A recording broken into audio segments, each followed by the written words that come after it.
ও আমার কলিজার টুকরা সন্তান, কি হলো? তোমার মনে এত দুঃখ কেন? তোমার মনে এত কষ্ট কেন? কি হলো একটু বলো।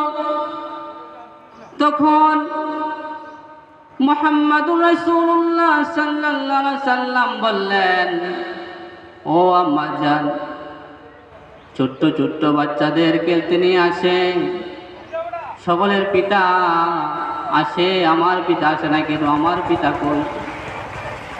মনের দুঃখ মনে রইল।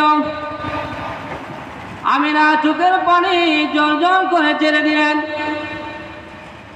সেই কথাগুলো আব্দুল মুত্তালিবের কাছে জানাইলেন।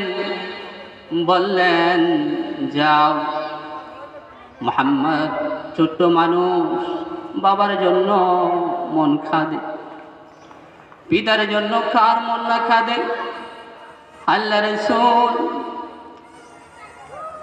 মনের মধ্যে আশা কল্পনা তার আব্বার কবর জিয়ারত করবেন, নিয়ে গেলেন মদিনায়। মদিনায় যখন নিয়ে গেলেন, নিয়ে যাওয়ার পরে কবর জিয়ারত করলেন। জিয়ারত করার পরে মুহাম্মাদুর রাসূলুল্লাহ সাল্লাল্লাহু আলাইহি সাল্লামকে নিয়ে মক্কা আসার পথে আবওয়া নামক স্থানে আল্লাহ রাসূলের আম্মা তিনিও দুনিয়া থেকে চলে গেলেন। তারপরে উম্মে আইমান আল্লাহ রাসূলকে নিয়ে মক্কাতে চলে গেলেন। এভাবে দিন কাটতে লাগলো। আব্দুল মুত্তালিব লালন পালন করতে লাগলেন। মুহাম্মাদুর রাসূলুল্লাহ সাল্লাল্লাহু আলাইহি সাল্লামের বয়স যখন 8 বছর, তখন আব্দুল মুত্তালিব দুনিয়া থেকে চলে গেলেন।